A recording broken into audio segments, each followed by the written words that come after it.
ready? Okay, so we'll be providing an update this morning. The mayor will begin the press conference. We'll begin the press conference this morning. The mayor will begin, followed by our police chief, then the FBI, the district attorney's office, and then the U.S. attorney's office. We've been working and coordinating with all local and state and federal officials, and so the mayor will give us the beginnings of the updates on this press conference. Thank you all for coming. Chief Allen, I'm going to turn it over to Chief Allen for all the specifics. The outpouring of support we've had from across this nation and across this world has been phenomenal. El Paso is a resilient city. This will not define us, and we will move ahead. Let me turn it over to Chief Allen. Thank you, Mayor. Basically, the facts of yesterday that were reported are still in place. Nothing's really changed. We're beginning to remove the bodies from the scene so that the scene could be alleviated and turned over to the public again.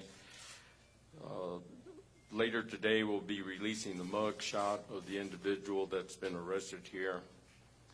And with that, basically, if you have any questions, we'll provide that information to you after everyone here speaks in turn, all right? Okay. Thank you. Good morning, Emerson Bowie.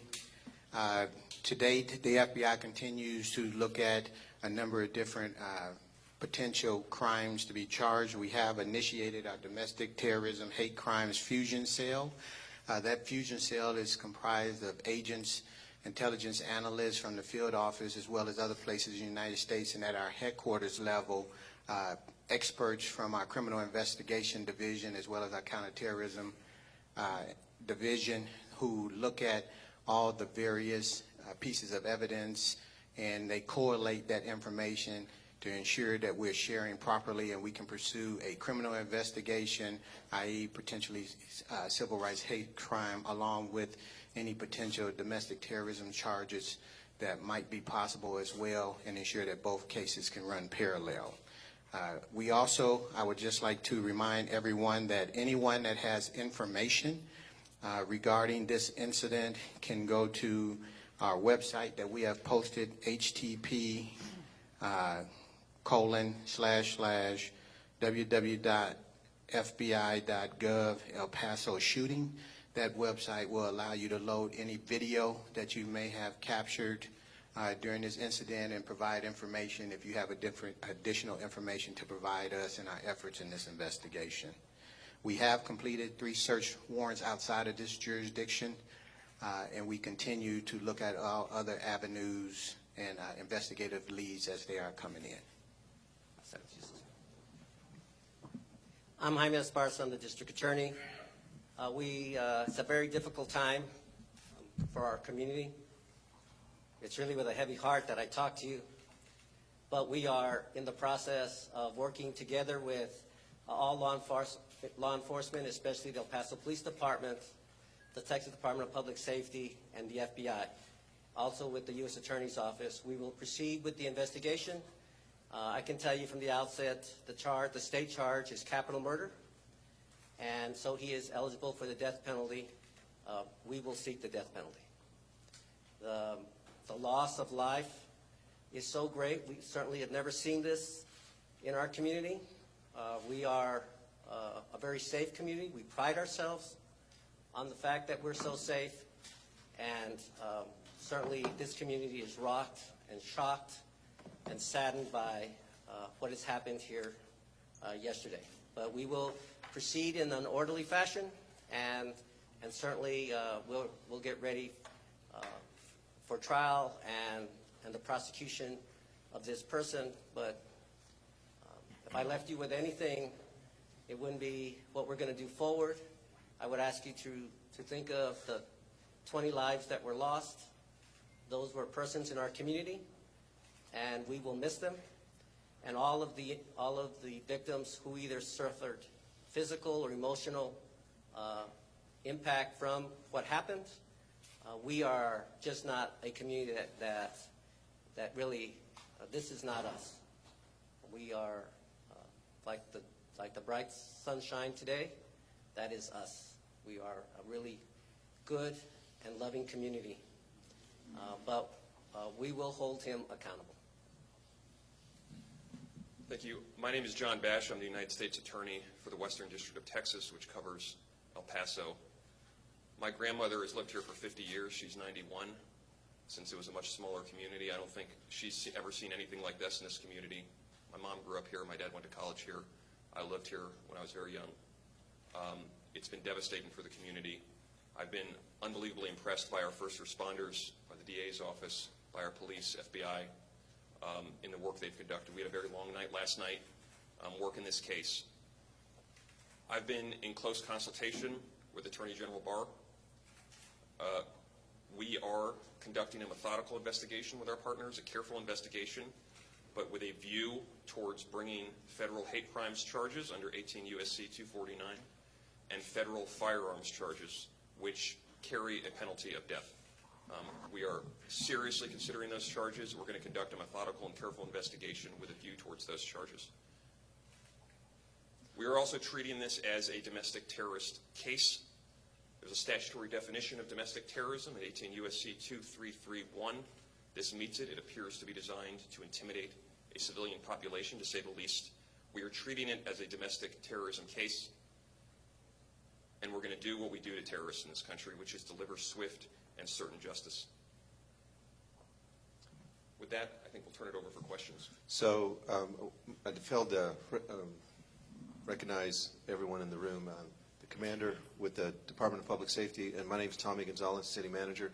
I'd like to send a message to the families, and that is that our first responders are working diligently to unify the families and get the bodies back to them as quickly as possible.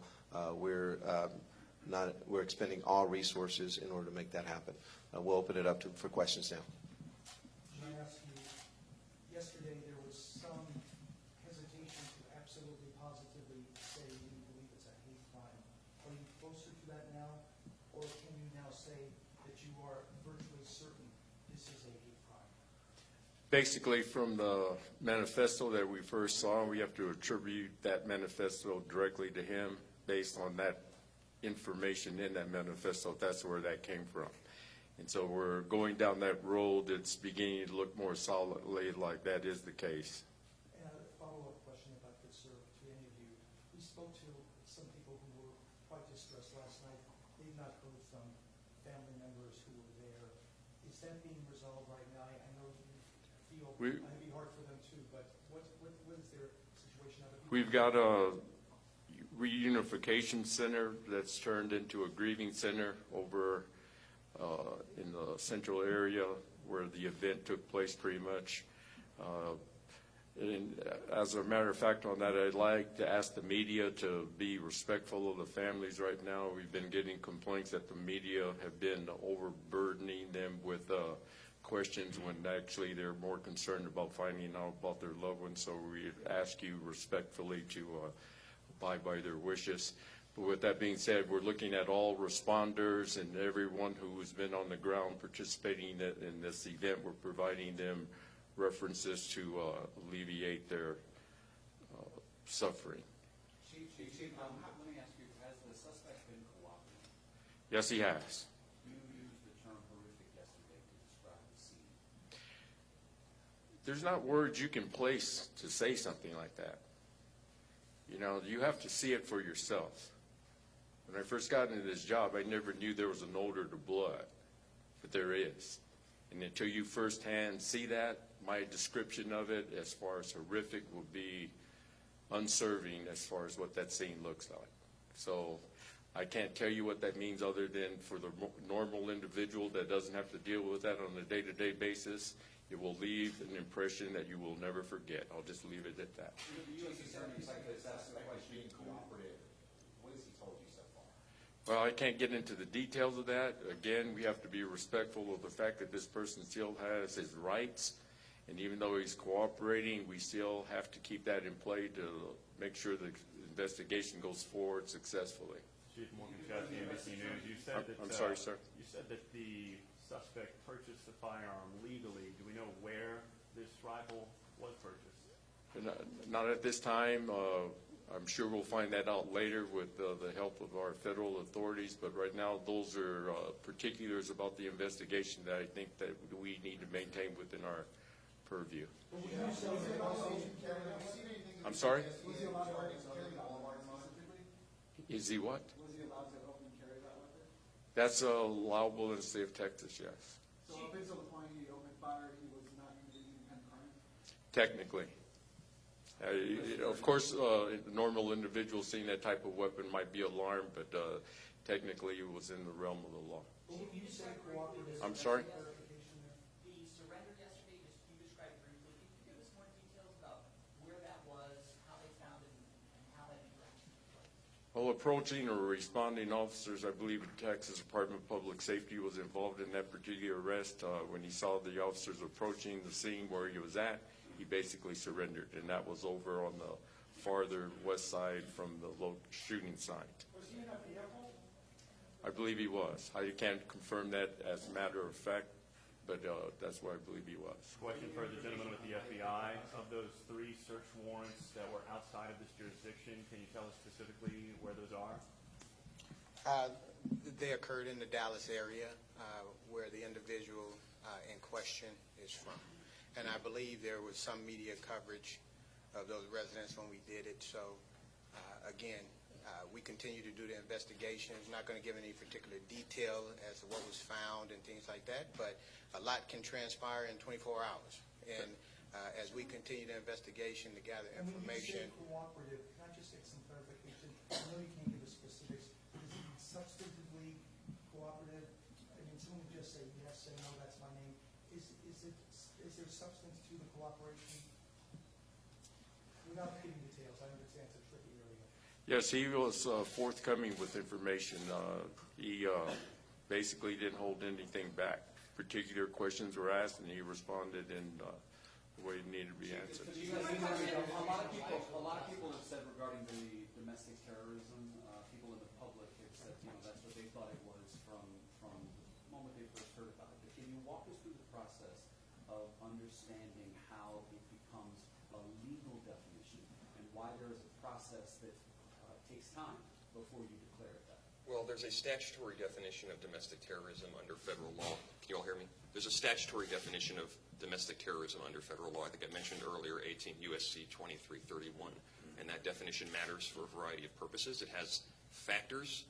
I won't go through all of them, but the key factor here is it appears to be an intent to coerce or intimidate a civilian population. That's met here. The attack, from what we know in the public record, certainly appears to be intended to intimidate or coerce a civilian population. So we're treating it as a domestic terrorism case, as the FBI special agent in charge said they have activated the domestic terrorist fusion cell at the FBI, and so we're going to treat it that way going forward. Sí. ¿Podría hablar sobre los cargos, lo que están investigando? Respuesta en español, por favor, fiscal Esparza. Los cargos en este incidente son homicidio capital, y nosotros en la oficina vamos a pedir por el pena de muerte. Es un incidente tan horrible que pues en esta comunidad no estamos acostumbrados a tener algo así en El Paso. Y yo también, como el jefe de policía, yo fui al Walmart, yo vi todo lo que pasó. Y yo sé que el pena de muerte es algo muy fuerte, pero en esta ocasión es algo que es necesario. Él perdió el derecho para estar entre nosotros ayer. ¿Ya se sabe cómo llegó al Paso de Dallas? Sí. Do we know how he got here? Can you expand on that? ¿Pueden hablar sobre eso? We're going to close out the press conference, and I'd just like to say that we want to thank everyone who's reached out to the City of El Paso, and also want to send our condolences to Dayton, Ohio, and for what they're grieving as well. Again, the first responders, we cannot say enough with the way they responded and the way they handled this. Thank you. And if you could, media, if you could make sure you get as much information to those loved ones that have been impacted. Thank you. Next briefing, City Mayor. Thank you all. City Manager. Hello. Sí, cómo no. Todos en México están desesperados por saber algunos desaparecidos que no saben de sus gente. ¿Tenemos alguna lista de los mexicanos muertos? Sí, podemos hablar con usted en la próxima. Thank you all.